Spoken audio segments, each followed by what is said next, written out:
What's up guys, it's Arun, and today I'm going to be taking a look at the GTX 1070 in 2020. The model I have here with me today is the Founders Edition GTX 1070. I absolutely love the design of this graphics card. I really like the metallic look and how it's got those black accents on it. I also love the blower style cooler and how it pushes air outside of the case. I'm really going to be a bit biased in this review because genuinely this is probably my favorite graphics card design of all time. So in this video my main goal is to see what kind of performance you can get from a 1070 in 2020.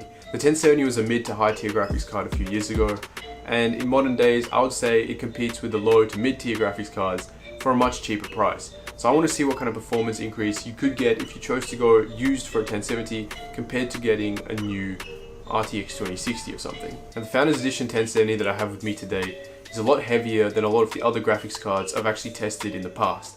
Now I know that doesn't seem like it's really important, but for me, I feel like that really gives a high sense of quality that some of the other graphics cards just didn't have. The graphics card also does have a backplate, and pretty much the entire build is from metal, which again just punches home that emphasis on high quality. As far as ports go, the 1070 has one HDMI port and 3 display ports, as well as 1 DVI port. This is a little bit unconventional because most graphics cards tend to have 2 HDMI ports, whereas this one only has 1. So if you're thinking of picking up a 1070, that's probably something you might want to consider. As far as price goes, I picked up this 1070 for 300 Australian dollars back in September last year. Now since then, the world has completely changed, and these are generally going for around $450 to $500. If you can pick up one for around $350 to $400, then I would say it's probably worth it. But if you're going to spend $450 to $500, you might as well just spend a little bit extra and get something on the AMD front, or probably like an RTX 2060. Alright guys, let's talk a bit about the specs of the GTX 1070.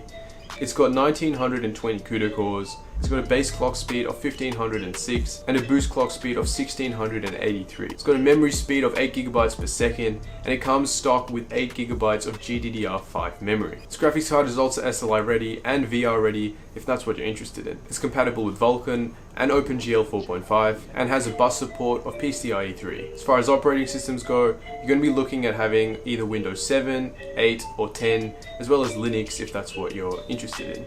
The maximum resolution that the GTX 1070 can output is 7680 by 4320 at 60 Hz. That's a massive resolution, and I doubt you're ever going to need to push that many pixels out, but if that's what you're interested in, again, this GTX 1070 is capable of doing it. As far as power supplies go, you're going to need at least a 500 watt power supply for this graphics card because it draws around 150 watts on max load. Anyway, enough rambling, let's take a look at how this graphics card performs in some games and some actual benchmarks.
Alright guys, I hope you enjoyed that video. You can see this graphics card is definitely very capable. It's able to output at least around 100 frames in most titles, even on AAA games at max settings at 1080p. And on esports titles, you can get easily up to around 200 FPS if that's what you're into. Games like Apex Legends, you can max out the graphics and get awesome frame rates, even on a high refresh rate monitor at 1080p. Unfortunately, I actually don't have a 1440p monitor, so I can't test out those higher resolutions with this graphics card. But rest assured, if that's what you're interested in, just do a little bit of research online. I can guarantee you this graphics card can handle 1440p gaming at a decent FPS. Maybe not around 144Hz, but definitely at about 60 to 90Hz type of gaming. Anyway guys, let me know what you guys think in the comment section below. And as always, I'll catch you all in the next one.